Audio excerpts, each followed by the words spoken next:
சொல்வதெல்லாம் உண்மை.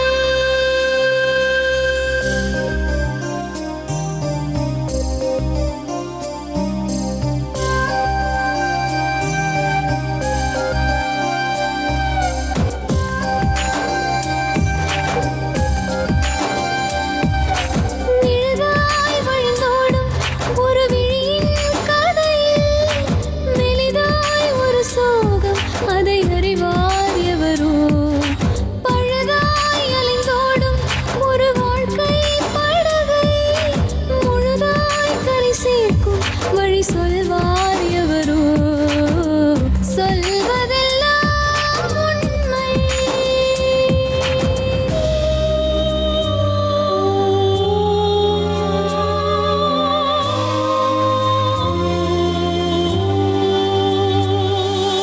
வீட்டில் 4 அறைகளா, தீவு போல் அவை இருப்பதா?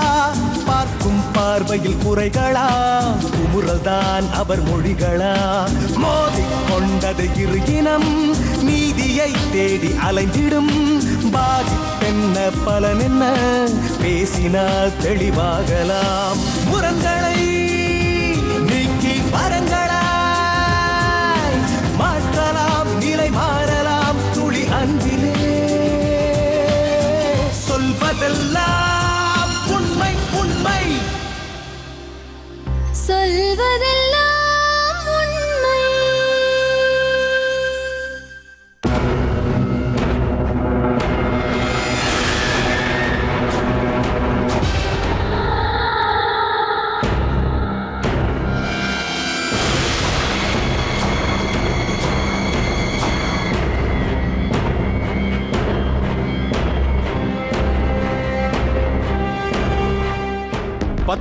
ரூபாயை 10 நாட்களில் 15,000 ரூபாயாக மாற்ற ஆசைப்பட்டால் சரி, அதையாவது மன்னித்து விடலாம். 10,000 ரூபாயை 10 நாட்களில் 10 கோடி ரூபாயாக மாற்ற வேண்டும் என பேராசைப்பட்டால் அது சரியா? மாயம் தந்திரம் மூலம் பணம் வந்து கூரையை பீத்துக் கொண்டு கொட்டும் என நம்பிக்கொண்டிருந்தால் என்னவாகும்? உங்களது பேராசை உங்களை எங்கே கொண்டு போய் நிறுத்தும்? நீங்களே பாருங்கள் பேராசைப்பட்டவர்களின் கதையை.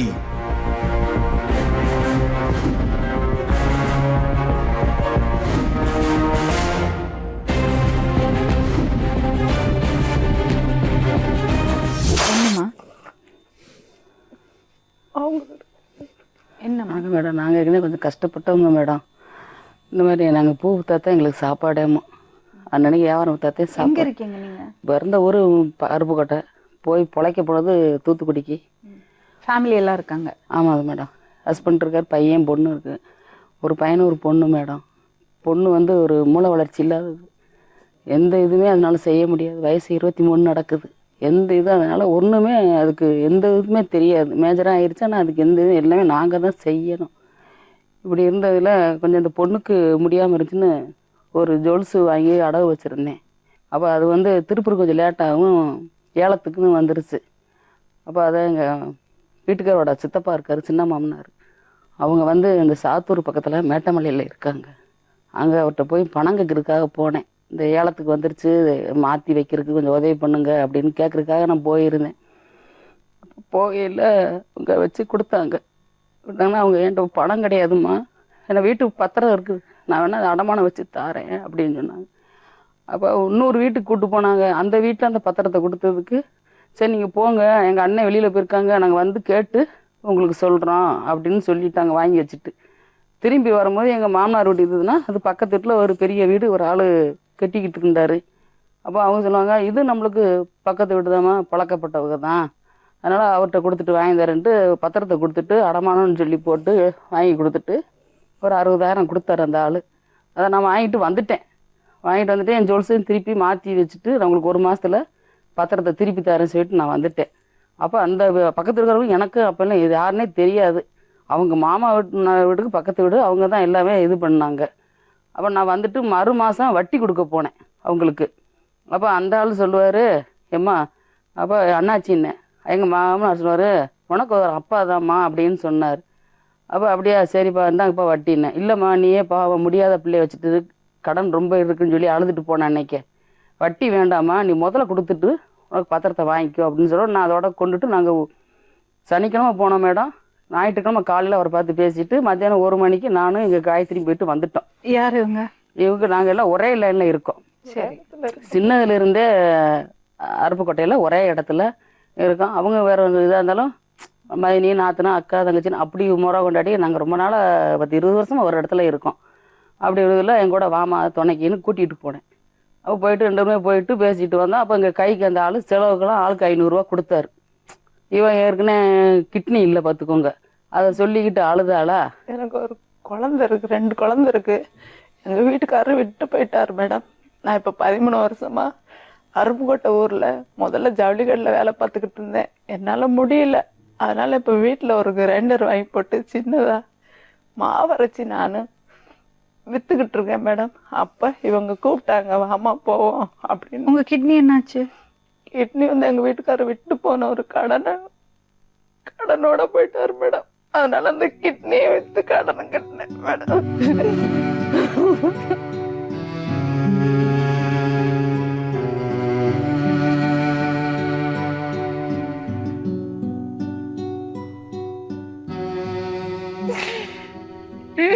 இப்ப நான் 2 பிள்ளைகளை வச்சுட்டு கஷ்டப்பட்டுக்கிட்டு இருக்கேன். ஆம்பளை பசங்களாமா? ஒரு பையன் ஒரு பொண்ணு மேடம். என்ன வயசாச்சு?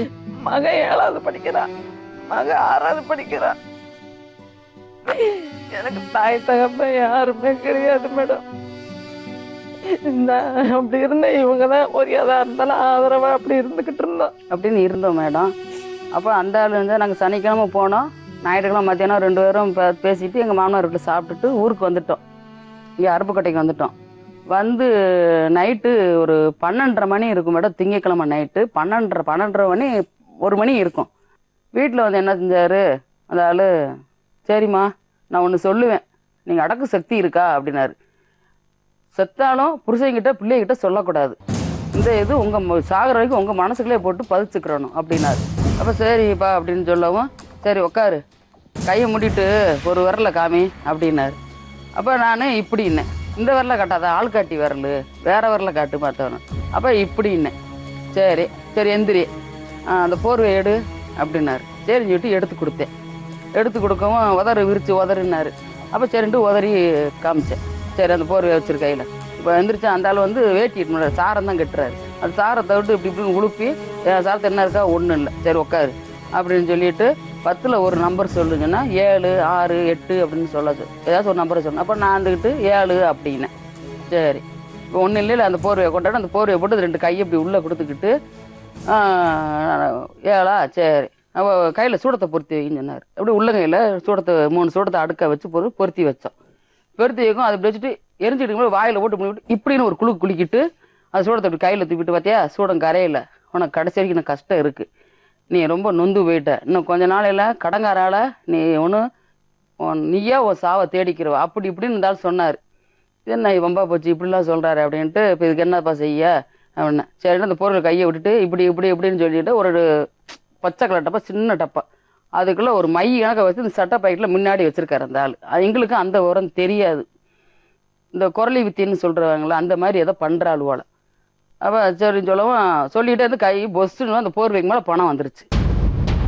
பணம் வரவும் அதில் எடுத்து எங்களுக்கு, நாங்கள் எங்கள் 10 பேர் அங்கே இருந்தவங்களுக்குள்ள இருந்த பூரா ஆளுக்கு 1000. எவ்வளோ பணம்? அது ஒரு 1 லட்ச ரூபாய்க்கு மேலே வந்துச்சு. 1 லட்ச ரூபாய்க்கு மேலே வந்துச்சு. அதில் எடுத்து ஆளுக்கு எங்களுக்கு எல்லாத்துக்கும் 1000 ரூபா கொடுத்தாரு. கொடுத்துட்டு அப்புறம் அதோட எந்திரிச்சிட்டோம். காப்பியை போட்டு குடிச்சிக்கிட்டு இருந்தோம். குடிச்சிட்டு சரிம்மா இப்போ எல்லாம் சாரு தான். உங்களுக்கெல்லாம் அதிர்ச்சியா இருக்கு இல்லையா? அதாம்மா அதிர்ச்சி ஆகிட்டு தான் அவர் சொன்னதுல நாங்கள் பூம்பூ மாடு கணக்க தலையை ஆட்டிட்டு உட்காந்துட்டோம் அவர்கிட்ட. சரி சொல்லுங்க. அந்த காசை வந்து உடனே கொண்டு போய் நாங்கள் எல்லாரும் உட்காந்து பேசிக்கலையே, அந்த ஆளுக்கு தெரியாம அந்த காசை போய் ஒரு ஆள் மாற்றி பாருங்க, செல்லுதான்னு பாருங்கன்னு சொல்லி இவ்வளோ தான் அனுப்பினோம் காயத்ரியை. இவ கடையில் போய் காய்கறி தக்காளி எல்லாம் வாங்கிட்டு வந்துட்டு அந்த 1000 ரூபா முழுத்தால கொடுத்து கடைக்காரன் வாங்கிக்கிட்டேன். அப்போ காய்கறி வாங்கிட்டு செல்லுது அப்படின்னு சொன்னேன். சரி அப்படின்னு சொல்லிட்டு அதோட நாங்கள் எங்களுக்குள்ளேயே பேசிட்டு அந்த பேச்சை முடிச்சுக்கிட்டோம். அப்புறம் சொன்னார், இப்போ ஒன்றும் இல்லைம்மா, இன்னைக்கு என்ன கிழமை, புதன்கிழமை, நாளைக்கு காலையில் 9:20, 9:30 சொல்ல மாட்டாங்க தர்த்திரியம்மா, 9:20, இந்த 9:20க்குள்ள நீ ஏன் 1,20,000 கொடுத்தேன்னா உனக்கு 5,25,000 தருவேன். 25 லட்சம், 5,25,00,000 தருவேன். இதை வந்து உன் பிள்ளைகிட்டயோ உன் புருஷங்கிட்டயோ யார்கிட்டையும் சொல்லக்கூடாது, இப்படித்தான் வந்துச்சுன்னு சொல்லக்கூடாது. ஆனால் நான் சொல்லும் போது சொல்லிக்கோங்க. அப்போ நான் சொல்லேன், இவ்வளோ காசை நாங்கள் எப்படி புருஷன் தெரியாமல் வச்சுருக்க முடியும் அப்படின்னா, அப்போ அது நாசமாக போயிடும். இப்படி பேசினா அந்த ஆளை சுடுகாட்டு சாப்பிட போட்டுருவேன், நீ விளங்காமல் போயிடுவேன் அப்படின்னு அந்த ஆள் திட்டுவார். அப்போ அந்த ஆளை திட்டும் போது அந்த ஆளை ஏற்றுவிட்டு எங்களால் திட்ட முடியாது. அந்த ஒரு லெவலுக்கு நாங்கள் எதுவுமே பேச முடியாத அளவுக்கு எங்களை வாயை கட்டி போட்ட மாதிரி வச்சுருந்தாரு. அப்படியா, சரிப்பா என்னப்பா கேட்டோம், இப்படி சாபம்லாம் விடுறீங்க எங்களை, நாங்களே கஷ்டப்பட்டு என்னமோ ஊனமுட்டுற பிள்ளைய வச்சுட்டு நானே நொந்து போய் என் பிள்ளைக்கு மாதம் 1000 ரூபா இந்த ஊனமுட்டுற பணம் வருதும்மா என் பொண்ணுக்கு. என்ன நாங்கள் அன்னன்னைக்கு மாத்திரை கூட இல்லாமல் நான் என்னமோ சொன்ன மாதிரி குறைக்குழம்பு நாங்கள் இருக்கோம், இந்த வார்த்தையை பேசுகிறீங்க, என் பிள்ளைகளுக்கெல்லாம் நாங்கள் இருக்க வேண்டாமா, நீங்கள் ஒரு பெரிய ஆள் அப்படின்னு சொல்லி அந்த ஆளை நான் சொல்கிறேன். சரி சரி நீ உன் பேர் சரியில்லை ஏஞ்சி போ அப்படின்னு சொல்லிடு. நீங்கம்மா எல்லாம் உங்களுக்கு கொடுத்தவங்க தான் மேடம் அந்த ஆள். நீங்க எல்லாம் பக்கத்தாக்கம் பக்கத்தில் எவ்வளவு காசு போச்சு உங்களுக்கு? ஒரே தெருவில் தான் 22,80,000. யாருக்கு? உங்களுக்கு? எனக்கு 1,60,000 மேல வருது. எப்படி கொடுத்தீங்க நீங்க?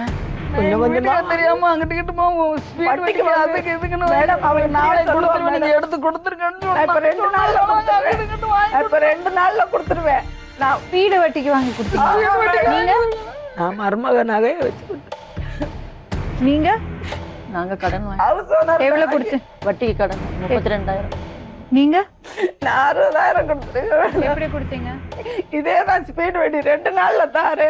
நீ இப்ப யாருக்கிட்ட என்கிட்ட ஒண்ணுமே இல்லையே, வெறும் களத்துல இருக்கேனே, என்கிட்ட எதுவுமே கிடையாதுண்ணே. இல்லைன்னா என்ன, நான் உனக்கு கொடுக்க போறேன். ஏத்தா உனக்கு பணம் வாங்குறது அவ்வளவு ஈஸியா?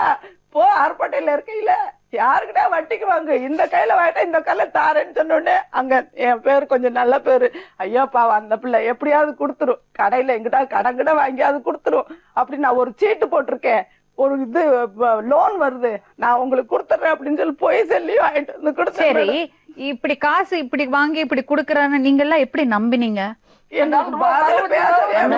அவ்வளவு பணமும் காமிக்கிறானே. எங்களை விட்டு போறதுக்கு அப்புறம் தான் மேடம் இந்த தெளிவாவது பேசுற, ஒருத்தர் சந்திக்க விடாம பேச விடாம சொல்லுங்கம்மா, எப்படி மயங்குனீங்க? காசு கண்ணு முன்னாலேயே 1000 ரூபாய் நோட்டும் 500 ரூபாய் நோட்டும் நிறைய மந்திரம் போட்டு எடுத்து காமிக்கிறான்.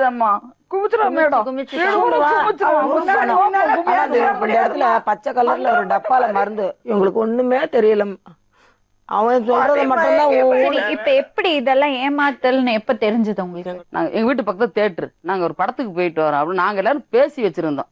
இவனை வச்சுட்டு ஒன்றும் நம்ம பேச முடியல, ரொம்ப ஒரு மாதிரியா தோணுது நம்ம, அதனால் கொஞ்சம் வெளியில் போய் நம்ம பேசுறதுக்கு நம்ம படத்துக்கு மாதிரி போயிட்டு படம் பார்க்க வேணாம், பேசி முடிச்சுட்டு வந்துடுவோம் நம்ம அப்படின்னு சொல்லிட்டு நாங்கள் சொன்னோம். சரி படத்துக்கு போயிட்டு வாங்க அப்படின்னு சொல்லிட்டா மேடம். சரிட்டு நாங்கள் படத்துக்கு போய் 11:30 போய் உட்காந்து டிக்கெட் எடுத்து உட்காந்துருக்கோம். 11:30 ஃபோன் அடிச்சிட்டான், எங்க இருக்கீங்க தேட்டரில், சீக்கிரம் வாங்கண்ணா. என்னம்மா என்னத்தவா குண்டத்துக்கு போட்டு போறான், இப்படி கூப்பிட்றோம் நம்மளை பறந்துக்கிட்டுன்னு சொல்லிட்டு நாங்கள் அங்கேருந்து ஓடியாரோம். கரெக்டாக மெத்து பட்டிட்டு புருஷன் பொண்டாட்டி 3 பேக்கை வச்சுட்டு கரெக்டாக நிற்கிறாங்க. பொண்டாட்டி வேற இருக்காங்க, பொண்டாட்டி மயன் 3 கூட இருக்காங்க மேடம், கூட தான் இருக்காங்க. கரெக்டாக பேக்கை வச்சுட்டு நிற்கிறாங்க.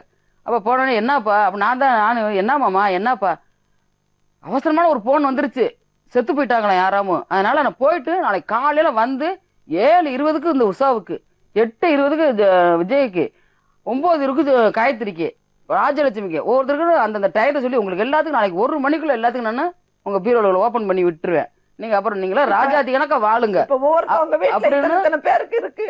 இப்ப உன் வீட்டுல 4 பேர் படம் இருக்கு, நீ ஆளுதன்னு வச்சுக்க, அவ்வளவுதான் உன்னைய அப்படின்னு என்ன கேப்பாரு. இப்படி எல்லாம் சொல்றீங்களே, நான் பிள்ளையில வச்சுக்கிட்டு இருக்கேன், எனக்கு இப்ப வீட்டு வாடகை கூட கொடுக்க முடியாம அந்த நிலைமையில இருக்கேனே, வீட்டுக்காரம்மா வேற ஏன் பூட்டிட்டு போறேன்னு கேக்குறாங்களே, அழுது வீட்டுக்காரவங்க முடியல போய் சாவுன்னா, அப்ப எனக்கு வேற எங்கேயும் வழி இல்லை அப்படின்னு என் குழந்தை காலையில இருந்த தோட்டம் கூட கொடுத்துட்டு அவங்கிட்டயே காசை வாங்கி, இவங்க தங்குறதுக்கு அவங்கிட்டயே காசை வாங்கி வாடகை கொடுத்து அப்படின்னு சொல்லி முடிச்சுட்டேன் மேடம். அப்ப நாங்க கேட்கும்போது சாவு வந்துருச்சு போறேன் அப்படின்னா, அப்போ போயிட்டு நான் வந்துடுவேன்னு சொன்னேன். அன்னைக்கோட போன வந்தேன், நாங்களும் 4 நாளாக எதிர்பார்த்தோம் எல்லாம் உட்காந்துக்கிட்டு. அப்புறம் 4 நாள் கழிச்சு வேற புது நம்பர்லேருந்து ஒரு ஃபோன் வந்துச்சு. அப்போ நான் நாங்கள் பேசுகிறேன், என்னம்மா வீட்டுக்குள்ளே போக முடியாது, என்னம்மா செய்ய, கண்டிப்பாக நான் போனேன்னா மருந்து கொடுத்தேன் ஜாகணும், என்னை கொன்னே போடுவாங்க அப்படின்னு ஒருத்தர் சொல்லி பேசிட்டு ஒரே அழுக ஒப்பாரி வச்சு, நீங்கள் கண்ணில் வர கண்ணீர் கூட இல்லை, அவ்வளோ தூரம் நாங்கள் அழுது முடிச்சிட்டோம் அப்படின்னு சொல்லி பேசிக்கிட்டு இருக்கும்போது ஃபோன் வந்துச்சு. அப்போ இருக்குமா ஏதோ புது நம்பர் வந்து நான் தான் ஃபோன் எடுத்து அழா அப்படின்னேன். எம்மா நான் தான் அம்மா பேசுகிறேன், என்னம்மா சொல்லுங்க, என்னம்மா ரூபாதாரேன்னு சொன்னீங்களாம்மா, போய் 4 நாள் ஆச்சம்மா, நாங்கள் யாரும் வீட்டுக்குள்ளே போக முடியாமல் அழுதுகிட்டு இருக்கோமாம்மா அப்படின்னு நான் சொல்கிறேன் அழுதுகிட்டு. அழுகாதம்மா, தம்பிக்கு உடம்பு சரியில்லை, குளுக்கோஸ் ஏறிக்கிட்டு இருக்கு, நாங்க வந்துடும் அப்படின்னு அந்த பொம்பளை என்கிட்ட சொல்லுச்சுமா. சொன்ன பிறகு ஒரு மாசம்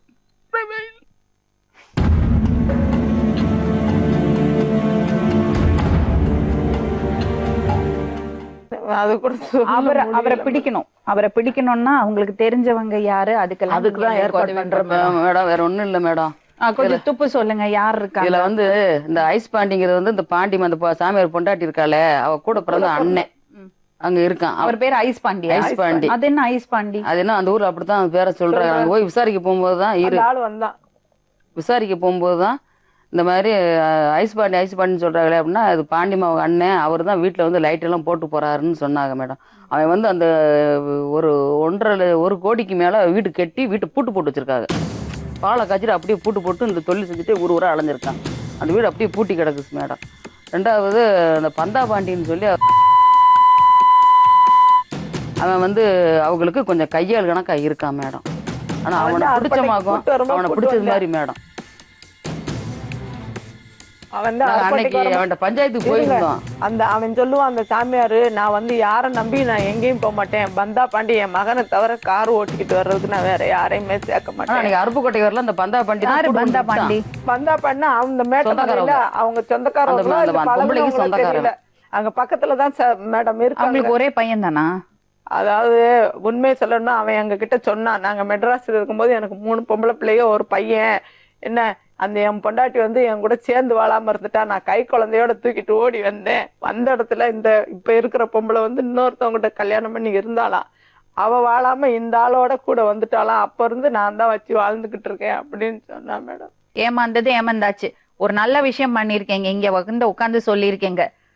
இனிமே இந்த மாதிரி யாரும் ஏமாறக்கூடாது. நீங்க மட்டும் இல்லம்மா, பாக்குறதவங்க எத்தனையோ பேர் மாயம்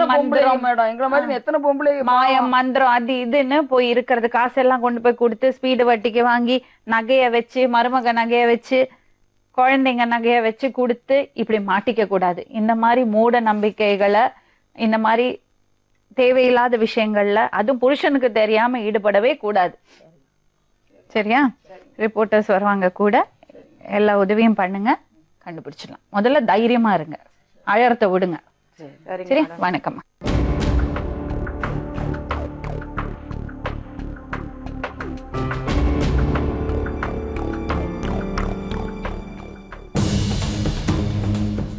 யார் அந்த பந்தா பாண்டி மற்றும் பாலசுப்ரமணியம்? குடும்ப பெண்களை குறிவைத்து அவர்களிடம் பணம் மோசடி செய்த இந்த இருவரும் இவர்களிடம் மட்டும்தான் மோசடிகளை அரங்கேற்றி இருக்கிறார்களா? விசாரித்து பார்த்தால் மலைக்க வைக்கும் உண்மைகள் வெளியே வருகின்றன.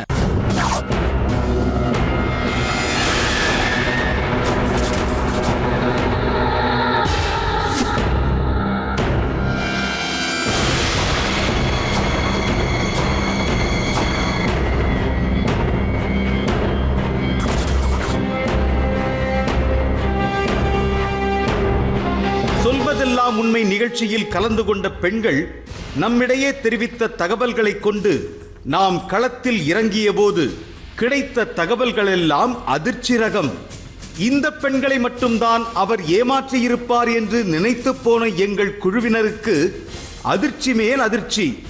இதை அவர் தொழிலாகவே செய்து கொண்டிருப்பது தெரிய வந்தது. வெளியூர் மக்களை மட்டுமல்லாமல் அவர் தனது சொந்த ஊர் மக்களையே இதுபோல் ஏமாற்றி இருப்பது தெரிய வந்தது. ஐயன் கொத்த சித்தாள் வேலைக்கு போறேன். அவன் வந்து விவரம் இல்லாம எனக்கு பேர்காலத்துக்காக வேணும் அப்படின்னுட்டு, ஆமா ஒய்ஃபுக்கு எங்கிட்ட எல்லாம் கேட்கலங்க சார். கேட்காம பையன் செஞ்சுட்டேன். என்ன பண்ணாரு?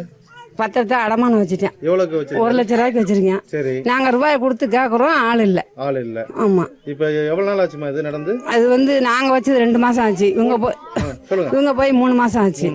ஒரு மூடை பணம் தாரேன் அப்படின்னு ஒரு மூடை நிறைய பணம் கட்டினாங்க. தொட்டு பாத்தீங்களா? தொடல மாட்டேன். என்ன மாதிரி கோணி மூட்டையா?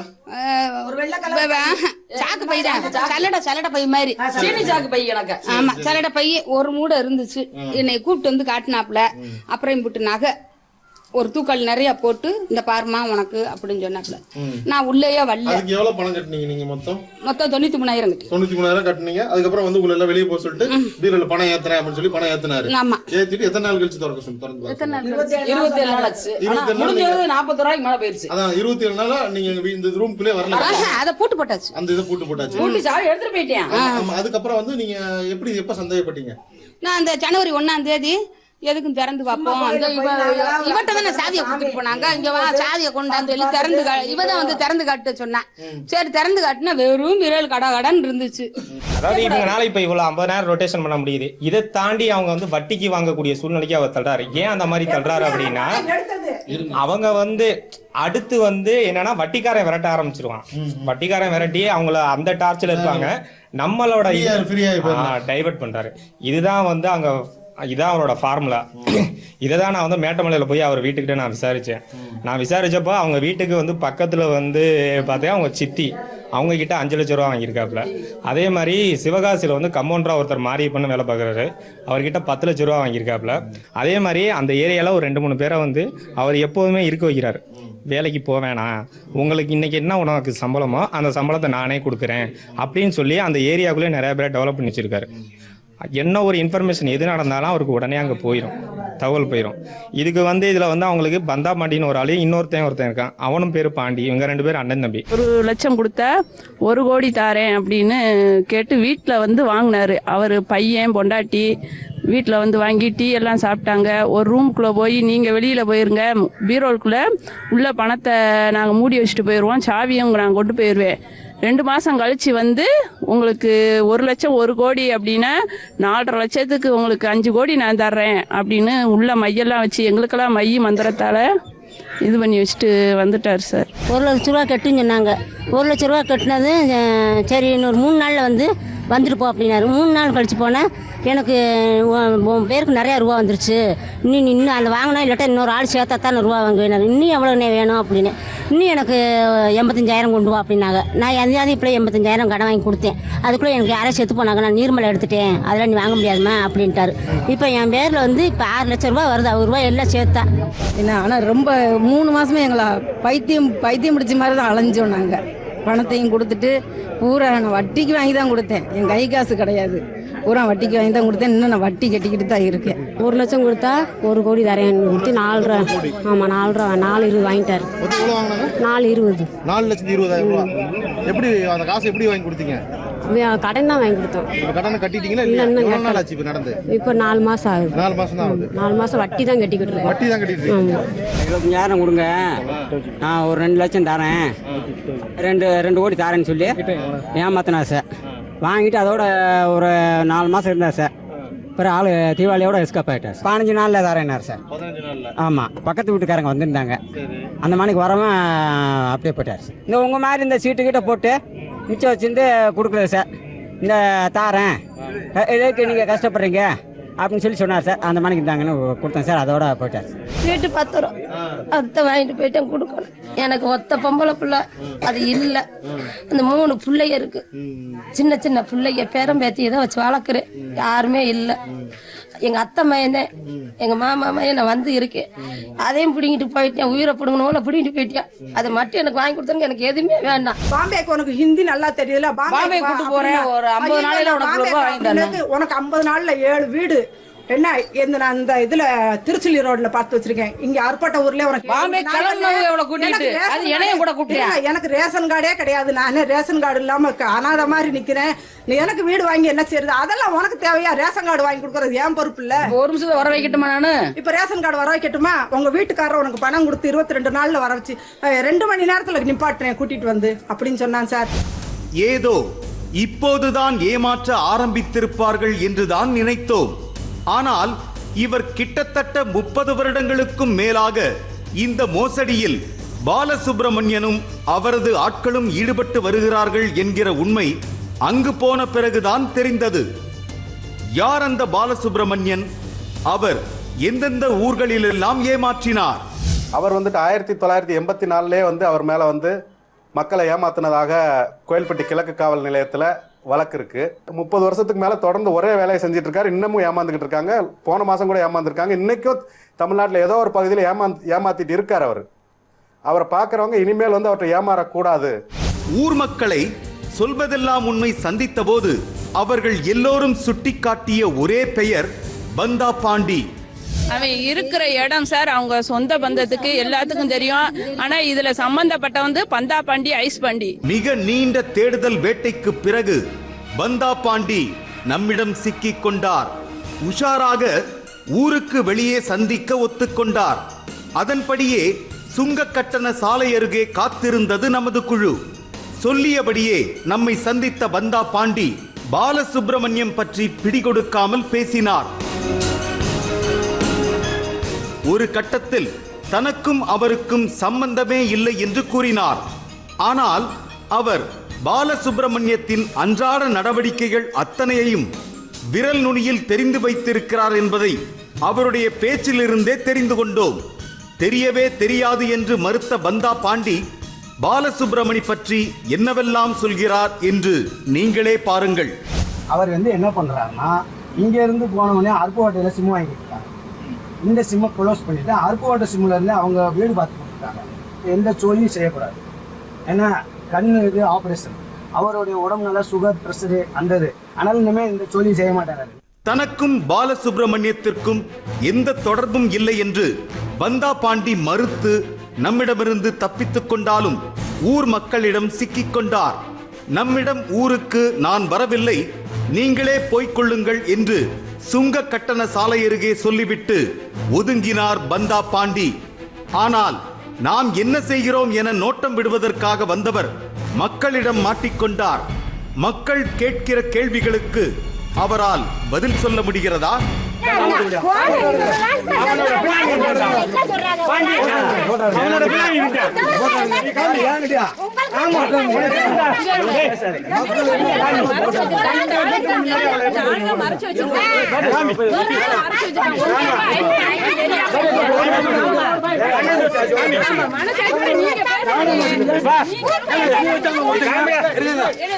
என்னைய வச்சு கொடுத்தீங்களா?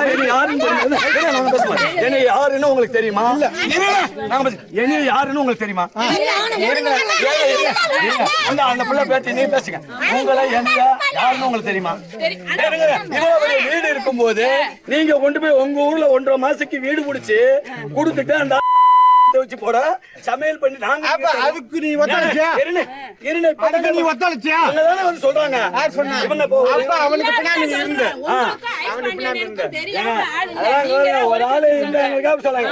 நான் கேக்குறேன். அவன் பின்னாடி நீ ஒப்பட. பின்னாடி யாரு? அவனை ஒப்படா பாண்டி. நான் கேக்குறேன் சொல்றேன். அண்ணன் சொல்றேன். ஒப்பட சார் நீ வரீங்க. அவனை ஒப்பட. அந்த சாமியார் ஆயிட்ட உங்களுக்கு நான் கொஞ்சம் கொஞ்சமா வாங்கி தரேன்னு 50,000 30,000 வாங்கி கொடுத்தாரு. அப்ப யார் வாங்கி கொடுத்தாரு? எங்களுக்கு ஐஸ் பாண்டி வாங்கி கொடுத்தாரு. பாண்டி ஒப்பற அந்த சொல்றேன். அவர் வாங்கி கொடுத்தாரா? வாங்கி கொடுத்தாரு. அது நீங்க எவ்வளவு கொடுத்தாரு? 50,000 30,000 எப்போ வாங்கி கொடுத்தாரு? எப்போ வாங்கி கொடுத்தாரு? தெரியும். யார் சொன்னாரு? அதுதான் சொல்றேன். உனக்கு எப்பறா வந்து காசு? நேத்து 1000 ரூபாய் தலை எப்பறா மாத்துறேன்? நேத்தா முன்னால 500 தலை எப்பறா மாத்துறேன்? 500,000 முன்னால நேத்து மாத்துறத சொல்றேன் நீ. அவர் மூஞ்சி பாருங்க. நானே 500,000 தலை இல்ல. பேட்டிடுங்க. எப்பறா மாத்துறேன்? அவங்க எப்பறா மாத்துறேன்? இருங்க பேட்டிடுங்க. எப்பறா டெய்லி 500,000 மாத்துறேன். மாத்துறேன். ஆமா. தெரிஞ்சா இருடா. நான் கேக்குறேன் சொல்லு எப்பறா மாத்துறேன்? கம்ப்ளைண்டே கொடுக்காம இருக்கிற இடத்த போய் கேட்டீங்கன்னா என்னமா பண்ணுவாங்க? கம்ப்ளைண்ட் போய்மா கம்ப்ளைண்ட் வண்டி எடுத்து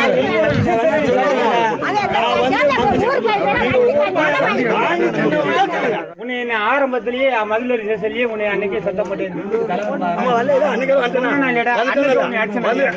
சொன்னேன். நான் வந்துட்டேன். இது வேணாண்டா எங்க குடும்ப பிரச்சனை வந்துட்டேன். பிரச்சனைக்கு தலைவர் நான் கொடுக்கல. இல்ல உன் தலையை வெட்டாதனால நீ தலையை வெட்டுவது வெட்டாத உன் தலையை இப்ப வேணா விட்டுவோண்டா. அதனால முடியும்ல. இது எந்த தவறு சொல்றேன் அதனாலனே நான் தவறு எடுத்திருந்தா கை நீட்டி சொல்லியிருந்தா வாங்கியிருந்தா சொல்லுங்க. 5 மாதமா இருக்காங்களா?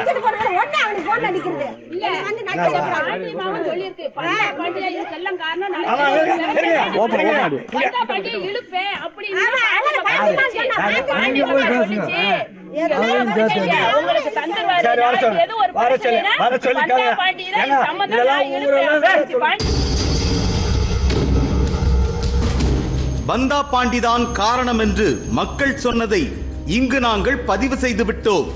பாலசுப்ரமணியன் யார்? மக்களிடம் அவர் ஏமாற்றி பணம் பறித்து கட்டிய வீட்டை மக்கள் நமக்கு அடையாளம் காட்டினார்கள். இதுதான் அந்த வீடு. சொந்த ஊரிலேயே பலரது வாழ்வில் மண்ணை அள்ளி போட்டிருக்கிறார் பாலசுப்ரமணியன். அவ்வளோ கூட இவ்வளோ கூடன்னு எங்களை மிரட்டிக்கிட்டே வாங்கினாரு. எப்படி வந்து மிரட்டினார் ஃபர்ஸ்ட்? நாங்கள் சும்மா கோயில் வரையில கூப்பிடுவாரு, கூட நான் அந்த இவ்வளோ தரேன் அவ்வளோ தரேன்னே சொல்லிட்டாரு. எப்படி ஃபர்ஸ்ட் ஏதாவது மந்திரம் கிந்திரம் போட்டு காமிச்சாரா? என்னன்னு தெரியல எங்களுக்கு. உங்களுக்கு ஏதாவது மந்திரம் போட்டு கொடுத்தா பாட்டு காமிச்சாரா? ஒன்றும் போடலை. நாங்கள் இப்போ நான் கோயில் வரையில வந்து வாங்கினாரு, அவ்வளோதான். எவ்வளோ அமௌண்ட் கொடுத்துருக்கீங்க நீங்க காசு? நாங்கள் 70,000. என்ன ஃபர்ஸ்ட் எவ்வளோ கொடுத்தீங்க? முதல்ல 30,000 கொடுத்தேன். 30,000. அதுக்கப்புறம் பிறகு 10,000 15,000 இப்படிமே கொடுத்தீங்க. என்ன திருப்பி போய் கேட்டதுக்கு என்னன்னு சொன்னாரு? அவர் இல்ல போயிட்டாருல்ல. அதுக்கப்புறம் இன்னைக்கு தரேன் நாளைக்கு தரேனே கடத்திட்டாரு. இதில் ஒரு சுவாரஸ்யம் என்னவென்றால், பாலசுப்ரமணியன் இதுவரை தன்னுடைய போட்டோ யாரிடமும் கிடைக்காத மாதிரி பார்த்து கொண்டிருந்திருக்கிறார். எங்கு போனாலும் அவர் புகைப்படத்தை மட்டும் யாரையும் எடுக்க அனுமதிப்பதே இல்லை. ஏனெனில் புகைப்படம் கிடைத்தால் தான் மாட்டிக்கொள்வோம் என நன்றாக தெரிந்திருக்கிறது அவருக்கு. அவர் எப்படிதான் இந்த விஷயத்தில் கவனமாக இருந்திருந்தாலும் யானைக்கும் அடிசருக்கும் தானே. அவரது புகைப்படம் ஒரு இடத்தில் இருப்பதாக நமக்கு தகவல் கிடைத்தது. வழக்கறிஞர் அழகர்சாமி அவர்களின் உதவியோடு நாம் தேடி போனதில் கூடுதல் ஜாக்பாட்டாக அவரது புகைப்படம் மற்றும் ஏமாற்றுவதற்கு உடந்தையாக இருக்கும் அவரது மனைவியின் புகைப்படமும் சேர்ந்தே கிடைத்தது. அந்த புகைப்படம் கிடைத்த கதையும் கூட சுவாரஸ்யமானது. ஒரு ஊரில் ஒருவரிடம் ஏமாற்றும் போது கையும் களவுமாக சிக்கிக் கொள்கிறார்கள் பாலசுப்ரமணியமும் அவரது மனைவியும். அவர்களிடமிருந்து தப்பித்துக் கொள்வதற்காக தங்களுடைய புது வீட்டு பத்திரத்தை கொடுத்துவிட்டு தப்பித்திருக்கிறார்கள் இருவரும். அந்த பத்திரத்தில் இருந்து எடுக்கப்பட்டதுதான் இந்த போட்டோ. இந்த பயணம் நமக்கு ஒரு விஷயத்தை உணர்த்தியது. இப்படி ஏமாந்து போனதற்கு முதல் காரணம் மக்களின் பேராசைதான். அதிலும் மேஜிக் வேலைகளை எல்லாம் கடவுள், மாந்திரீகம், கடவுளின் சக்தி என்றெல்லாம் குழப்பிக் கொண்டிருக்கிறார்கள். கடவுள் மனிதர்களை ஏமாற்றுவதில்லை. கடவுளின் பெயரை சொல்லிக் கொண்டு அற்புதங்கள் நிகழ்த்துவதாக சொல்பவர்களிடம் மக்கள்தான் ஏமாந்து போகிறார்கள். இவர்கள் காட்டுவதெல்லாம் சித்து வேலைகள் அல்ல, அது அவர்களுக்கு கிடைத்த கடவுளின் வரமும் இல்லை. பயிற்சி எடுத்தால் இது போன்ற மேஜிக் வேலைகளை யார் வேண்டுமானாலும் செய்துவிட முடியும் என்பதுதான் உண்மை. இந்த மாதிரி பொய் புரட்டு வேலைகளை வெளிச்சம் போட்டு காட்டுகிறார் திரு ஈட்டி கணேசன் அவர்கள். சொல்வதெல்லாம் உண்மை நேயர்களுக்காக அவரை பிரத்யேகமாக வரவழைத்து விழிப்புணர்ச்சி ஏற்படுத்துவது மட்டுமே எங்களது நோக்கம்.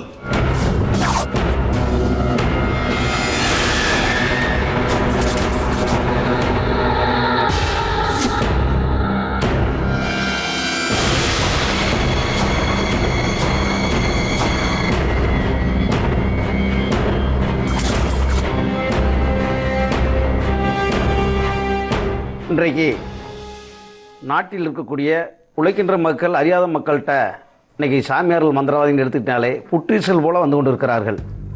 இன்றைக்கு அறியாமல் இருக்கக்கூடிய மக்களிடத்தில் சில அற்புதங்களை செய்து காட்டுகிற போது பார்த்ததெல்லாம் மந்திரத்தால் செய்கிறது, மாந்திரிகத்தில் செய்கிறதுன்னு சொல்லி இன்றைக்கு மக்களை ஏமாற்றிக்கிட்டு இருக்காங்க.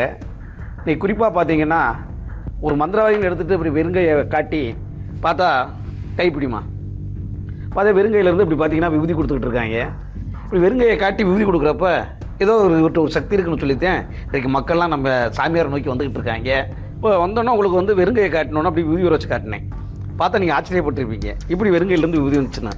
பார்த்தீங்கன்னா இந்த கைக்கு பின்னாடி பார்த்தீங்கன்னா ஒரு விபூதி கட்டி வச்சுருக்கேன். சாதாரண விபூதி பாக்கெட் வாங்கிட்டு வந்து சாதம் ஊற்றுற கஞ்சியை ஊற்றி பிசைஞ்சு சின்ன சின்ன உருண்டையை ஊட்டி டப்பாவில் வச்சுருக்கேன். பார்த்து இது மாதிரி வச்சுக்கிறது. ஏமாத்துறேன் போகிற பார்த்தீங்கன்னா இது மாதிரி தான் வருவேன். அப்போ என்ன பண்ணுற நிகழ்ச்சி நம்ம உங்களுக்கு செஞ்சு காட்டுறதுக்கு முன்னாடி என்ன பண்ண, அது கைக்கு பின்னாடி வச்சு மறைச்சிக்கிட்டேன். இப்போ சாமியார்னு எடுத்துட்டாலே மந்திரம் எடுத்து என்ன செய்கிறாங்க, கையை தூக்கி இப்படி எல்லாத்தையும் ஆசிரியர் மாதிரி கையை காட்டுவாங்க. இப்படி கையை காட்டிட்டு பாருங்க விபூதிதாரன்னு சொல்லிட்டு கையை இப்படி ஆட்டோமேட்டிக்காக இந்த கட்டி உள்ளே கொண்டாந்து நசுக்கிற பார்த்தீங்கன்னா கையை கொடுமா பார்த்தீங்கன்னா விபூதியாக வந்துக்கிட்டு இருக்கும். இதை கையில் மறைச்சிக்கிறது விபூதி, குங்குமம், சந்தனம், செயின், கையிலே மறைக்கக்கூடிய பொருளத்தை இது மாதிரிலாம் செஞ்சு காட்டி ஏமாற்ற முடியும். இல்லை விபூதி உரைச்சாலும் பெரிய தேங்காய் உரையினா முடியாது, மறைக்கக்கூடிய பொருளை வச்சு தான் இது கொண்டதை செஞ்சு காட்டி இன்றைக்கி சாமியார் பயிலெல்லாம் ஏமாற்றிக்கிட்டு இருக்காங்க. இதை நம்பி மக்கள் போய்கிட்டு இருக்காங்க. அதேமாதிரி பார்த்தீங்கன்னா இது மாதிரி பல்வேறு நிகழ்ச்சிகளை செஞ்சு காட்டுறாங்க. சாதாரண பார்த்தீங்கன்னா ஒரு கரடி வித்தக்காரன் ஒரு தாயத்தை கொண்டாந்து சொல்லி ஏமாற்றி காட்டுறேன். பார்த்தீங்கன்னா கையில் பார்த்தீங்கன்னா ஒரு கயிறு வச்சுருக்கேன். இந்த கயிறை பார்த்தீங்கன்னா கையில் பிடிங்க. பார்த்தீங்கன்னா அந்த கயிறை பார்த்தீங்கன்னா அப்படி கட் பண்ணி அப்படி ஒட்ட வச்சு காட்டுறேங்கிறேன். பார்த்தீங்கன்னா அந்த கயிறை கட் பண்ணுமா, பார்த்தீங்கன்னா கட் பண்ணியாச்சு. கட் பண்ணி என்ன பண்ணுவானா, இதே கயிறை பார்த்தீங்கன்னா அப்படியே முடிகிறது. முடிஞ்சு காட்டுறப்ப என்ன பண்ணுவானா, கையில் பிடிப்பா. அவன் என்ன பண்ணுவானா, இந்த மாதிரி டப்பாவில் வந்து தலைச்சம்பட்டில் மண்டை ஓட்டில் தயாரிக்கப்பட்ட மை தயாரிச்சிருக்கேன்னு சொல்லி இந்த மாதிரி ஒரு டப்பாவில் வச்சுக்குவேன். பார்த்தீங்கன்னா அதை எடுத்து வந்து என்ன பண்ணுவானா, டப்பாவில் கொஞ்சம் திறந்து லேசாக எடுத்து இதில் பாருங்கள், இந்த முடிச்சில் பாருங்க லேசாக தடவிருக்கேன். ஏன் தடவுறோம்னா, இந்த மையை எடுத்து தடவுறப்போ இந்த முடிச்சு அப்படியே ஒட்டிக்குதுங்கிறேன். அது மாதிரி பார்த்தீங்கன்னா கையில் கொண்டாங்க பாருங்கள், நல்லா மை தடவி நல்லா இறுக்கியாச்சு. இதே முடிச்சு பாருங்கள், ஒட்டிக்கணும்னு சொன்னால் ஒட்டிக்கும். கையை கொண்டாங்க கையில் பாருங்கள், அப்படியே சுற்றிட்டு வந்துக்கிட்டே இருக்கேன். பார்த்தீங்கன்னா சுற்றிட்டு வந்துக்கிட்டே இருக்கேன். கையில் படிங்க. மந்திர வைனா செய்வேன்னா அப்படி ஒரு மந்திர கூட கையில் எடுத்தோடனே பார்த்தீங்கன்னா ஜெய் பூம்பா அப்படியே அந்த கயிறு அப்படியே ஒட்டிக்கன்னு சொன்னால் அப்படியே அந்த கயிற்றை ஒட்ட வச்சு காட்டுறேன். ஒட்டிருக்கான்னு பாருப்பா. பார்த்தீங்களா, நீங்கள் உங்கள் கயிறை கட் பண்ணீங்க, முடிஞ்சும் ஒட்டிக்கிச்சு. அப்போ இதுக்கு நான் விளக்கம் கொடுத்தோம்னா இவ்வளோ தான் நினைப்பீங்க. விளக்கம் கொடுக்காமல் போயிட்டேன்னா ஏதோ இல்லாமல் நடக்காதுன்னு நினைப்பீங்க. இது மாதிரி தந்திரங்களை கற்றுக்கிட்டு தான் இன்றைக்கு அற்புதங்கிற பேரில் இன்றைக்கி தாய் தக்கரை செஞ்சு காட்டுறேன். அப்போ இது தாய் தக்கரை என்ன செய்கிறான்னா, மை வித்தையில் ஒட்ட வச்சு காட்டுறேங்கிறான். மையும் கிடையாது, ஒன்றும் கிடையாது, இல்லை ஏமாத்துற வேலை தான். பார்த்து அந்த முழு கயிறு கட்டி எடுத்துக்குமா. பார்த்தா முழு கயிறு, இந்த கயிறை பாருங்க எப்படி கட் பண்ண சொல்கிறோம், எப்படி முடிஞ்சோ எப்படி ஒட்டிச்சு கட் பண்ணுங்கள். பார்த்தீங்கன்னா எல்லாத்துக்கும் பார்த்தா அடுத்த மாதிரி தெரியும். இங்கிட்ட 2 முனை இருக்குது, இங்கே 2 முனை இருக்குது. இப்போ என்ன பண்ணுறேன், நீங்கள் கட் பண்ணீங்கல்ல, அது எந்த கயிறு கேட்டிங்கன்னா இந்த கயிறு தான். ஓரத்தில் கொஞ்சம் உங்களுக்கு காட்டுறப்ப பார்த்தீங்கன்னா பார்த்தா எல்லாத்துக்கும் அடுத்த மாதிரி தெரியும். ஆனால் முடிகிறது இந்த கயிறத்தை முடிகிறேன் பாரு, விட்டு கயிறத்தை முடிகிறேன் பாரு, முடிஞ்சாச்சு. காட்டுறப்ப எல்லாத்துக்கும் அறுத்து முடிஞ்ச மாதிரி தெரியும். இந்த எதுக்கு அந்த மேஜிக் மை வச்சு தடவைன்னு எதுக்கு சொன்னேன் தெரியுமா, ஏமாத்துறதுக்காக. பார்த்தீங்கன்னா இப்படி கையில் சுற்றிக்கிட்டே வரப்போ பார்த்தீங்கன்னா இந்த முடிச்சு கீழே வந்துக்கிட்டே இருக்கும். அப்போ மை தடவை மாதிரி தடவிட்டு என்ன பண்ணுறேன், கையில் சுற்றிக்கிட்டே இந்த முடிச்ச அவங்கள்ட்ட இருந்து மறைக்கணும். அதுக்காக என்ன பண்ணுறேன், மந்திரக்கூட எடுக்கிற பேரில் முடிச்ச கீழே ஓட்டு கையில் எடுக்கிறேன். அப்போ இது எடுத்தனால தான் ஒட்டிச்சு நினைப்போம். ஆனால் இது ஏமாத்துறதுக்காக எடுக்கிறேன் பாருங்க. அறுத்த கயிறை ஒட்டிக்கணும்னு சொன்னோம்னா இந்த கயிறு பார்த்தீங்கன்னா ஒட்டிதே இருக்கும். ஏன்னா அறுத்த முடிச்சு கீழே போட்டு மறைச்சிட்டேன். இது மாதிரி அற்புதத்தை செஞ்சு காட்டி தான் இன்றைக்கி தாய் தக்காரன் செஞ்சு காட்டுறப்போ அதெல்லாம் மந்திரம் இருக்குது. அதனால் நான் சொல்கிற தாயத்தை வாங்கி நீ கட்டினீங்கன்னா நினைக்கிறது நடக்கும் அப்படின்னு சொல்லி இன்றைக்கி தாய் தக்காரன் தாய்த்து வைக்கிறேன். இதை வாங்கி நம்ம ஆளுக கையில் கட்டுறது, கழுத்தில் கட்டுறது, இடுப்பில் கட்டுறது கட்டிட்டு இலைக்கிறாங்க. அப்போல்லாம் இதெல்லாம் ஒரு ஏமாத்துற வேலை தான். அது மாதிரி பார்த்தீங்கன்னா அந்த பையை பாருங்கள், பைக்குள்ளே கையை பிடிமா, பையை பிடிச்சிக்க. பார்த்தீங்கன்னா இதில் வந்து ஒரு முட்டை ஒன்று வச்சுருக்கேன் கையில். இந்த மோடி வச்சு எடுக்கிறீங்க, செய்வனை வைக்கிறீங்கலாம் சொல்லி நாட்டில் ஏமாற்றிக்கிட்டு இருக்காங்க. அது மாதிரி இந்த முட்டையை பாருங்கள் பைக்குள்ளே போடுறேன். இந்த பைக்குள்ள முட்டை அப்படியே காணாமல் போச்சுருவேன். இதுதான் செய்வனை எடுக்கிறவன் ஏமாற்றி காட்டக்கூடியது. நல்லா கவனமாக இருக்கனால ஏமாற்றிடுவேன். பாருங்கள் இந்த முட்டையை பாருங்கள் பைக்குள்ளே போட்டேன். போட்டேனா நல்லா பாருங்கள் இருக்கானு, நல்லா கவனமாக இருக்குன்னு ஏமாற்றிடக்கூடாது. கையில் தான் வச்சுருக்கேன். பாருங்கள் முட்டையை பாருங்கள் பையில் போட்டாச்சு. போட்டோன்னா பாருங்கள் இப்படி மடித்து கையில் வைக்கிறேன். பையில் கை தட்டுங்க பார்க்கலாம். சும்மா அப்படி தட்டுங்க, தட்டியாச்சு கொடுங்க. ஏன் தட்டுனா தட்டுறப்போ பைக்குள்ள இருக்க முட்டை காணாமல் போகணும், அதுக்காக தட்ட சொன்னேன். பைக்குள்ள இருக்க முட்டை பாருங்க காணாமல் போயிடுச்சு. இந்த காணாமல் போட்ட முட்டை எங்கன்னா இப்போ இதே முட்டை பார்த்தீங்கன்னா அங்கே வந்துருச்சு. இங்கே போட்ட முட்டை பார்த்தீங்கன்னா இதுக்குள்ளே வந்துருச்சு. பாருங்கள் முட்டை இங்கே வந்துருச்சு. எப்படி இங்கே போட்டால் எப்படிங்க அங்கே போச்சு? அப்போ ஏதோ இருக்குன்னு நீங்கள் நினைக்கக்கூடாது. இதுலேயும் ஒரு ஏமாத்துற வேலை. ஏன்னா அந்த முட்டையை என்ன பண்ணால் மேலேயும் ஓட்ட கீழே ஓட்டு வெள்ளைக்கரு மஞ்சக்கரை வெளியே எடுத்தாச்சு, எம்டி ஓடுதேன். ஆனால் அந்த பையன் உங்கள்கிட்ட நான் கொடுத்தேன், ஆனால் முட்டையை நான் கையில் கொடுக்கல. முட்டையை கொடுத்தா நீங்களே கண்டுபிடிச்சிருப்பீங்க. என்ன பண்ணுறேன், முட்டையை பைக்கில் போட்டோன்னா முட்டை ஓடு தான் போட்டேன். அப்போ ஏன் இப்போ நசுக்கிறப்போ சவுண்டு கேட்குறக்காக உங்களே கைதட்ட சொன்னேன். நானும் கைதட்டினேன். கைதட்டால் பார்த்தீங்கன்னா முட்டை ஓடுறோம் பார்த்தீங்கன்னா உடஞ்சி பைக்குள்ளே தான் இருக்குது. ஆனால் ஏற்கனவே என்ன பண்ணுவானா, ஏமாத்துறவன் என்ன பண்ணுவானா, சாமியார்னு ஒரு திருப்பியான், சிஷியன்னு ஒரு திருப்பியான். சாமியாருக்கு பூஜை பண்ணிகிட்டு இருந்தா சிஷியன் என்ன பண்ணுவானா, கூட்டத்தில் இருப்பான். பாரு பைக்குள்ளே ஓட்ட முட்டை பாருங்க, கூட்டத்தில் உங்கள்கிட்ட ஆட்டம் வந்துருச்சு எடுத்துக்காட்டுங்கிறப்ப எடுத்து காட்டுறப்ப உடனே மக்கள் என்ன நினைக்கிறாங்க, ஆகா இந்த செய்வன் இருந்தனால நம்ம வீட்டு இவ்வளோ பிரச்சனை, இப்போ செய்வனை எடுத்தாச்சு, இனிமேல் நமக்கு எந்த கவலையும் இல்லைன்னு சொல்லி நம்பிக்கையில் வாழ்ந்துக்கிட்டு இருக்காங்கன்னா எல்லாமே ஏமாத்துற வேலை தான். இதெல்லாம் எங்கே ஏமாத்துறேன்? பக்தியில் இருக்கக்கூடிய மக்கள் அறியாத மக்கள்கிட்ட போய் இது மாதிரி அற்புதத்தை செஞ்சு காட்டுறப்போ எதுவும் இல்லாமல் நடக்காது அப்படின்னு சொல்லி தான் என்னை ஏமாந்துக்கிட்டு இருக்காங்க. அதே மாதிரி பார்த்தீங்கன்னா இந்த ஆழி இறங்கு விழா பூக்குழி விழான்னு சொல்லி நெருப்பு நடந்து காட்டுறாங்க. அவங்க என்ன பண்ணுவாங்க, அந்த சூடத்தை கையில் பொறுத்து எரிய வச்சு காட்டுறேன். அதே தந்திரம் தான் நெருப்பு நடக்கிறது. நீங்கள் கூட கையில் ஏந்தி காட்டலாம், ஆனால் சுடாது. இதை எப்படி மந்திரவாதிகள் ஏமாற்றிக்கிட்டு இருக்கேன் அப்படின்னு நிகழ்ச்சி பாருங்க. இதை கையில் பிடிப்பா. பதில் இதில் வந்து ஒரு சூடம் இருக்குது, வேறு சூடங்க இருக்குது. பிறந்த சூடத்தை இப்போ இங்கே வச்சுருக்கேன். இந்த சூடத்தை கையில் பொருத்தி கையில் எரி வச்சு காட்டலாம், வாயிலே எரி வச்சு காட்டலாம். இதே தந்திரம் தான் நெருப்பு நடக்கக்கூடியது, இதே தந்திரம் தான். இதில் என்ன தந்திரம் இருக்குது அப்படிங்கிற ஒரு நிகழ்ச்சி.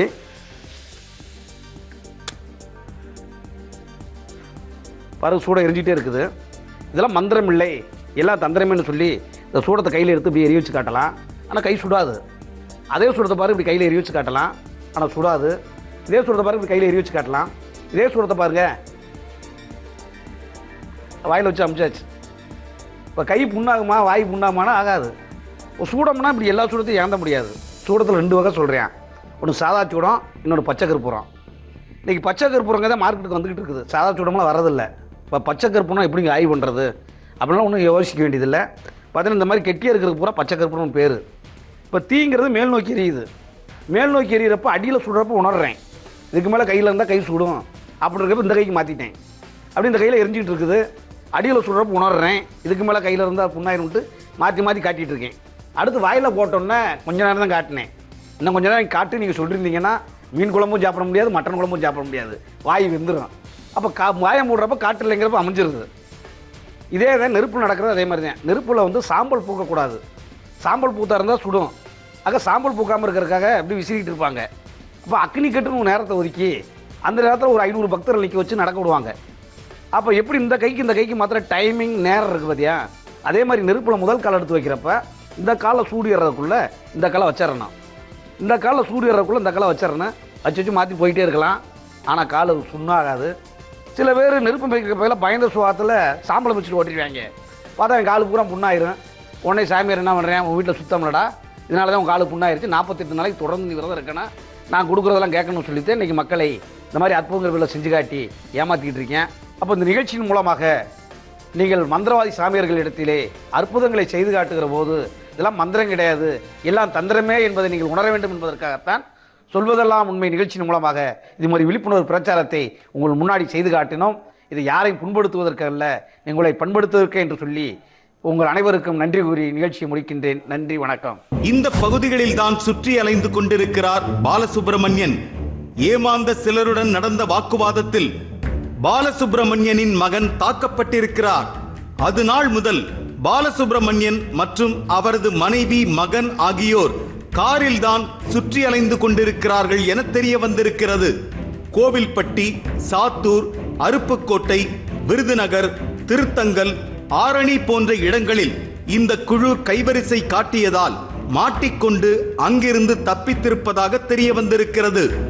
எங்களுக்கு தெரிந்து இதோ இந்த நேரத்தில் நீங்கள் இந்த நிகழ்ச்சியை பார்த்து கொண்டிருக்கும் நேரத்தில் யாரோ ஒருவரை இந்த குழு ஏமாற்றிக் கொண்டுதான் இருக்கும். இந்த பாலசுப்ரமணியன் ஒருவேளை காவல்துறையிடம் சிக்கி தண்டனையும் அவருக்கு கிடைக்கக்கூடும்.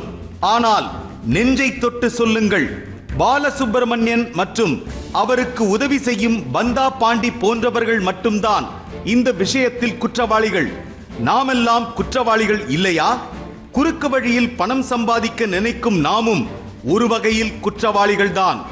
10,000 ரூபாயை 10 கோடியாய் மாற்றித் தருவதாக ஒருவர் சொல்லும் போதே ஒதுங்கி போக வேண்டியதுதானே.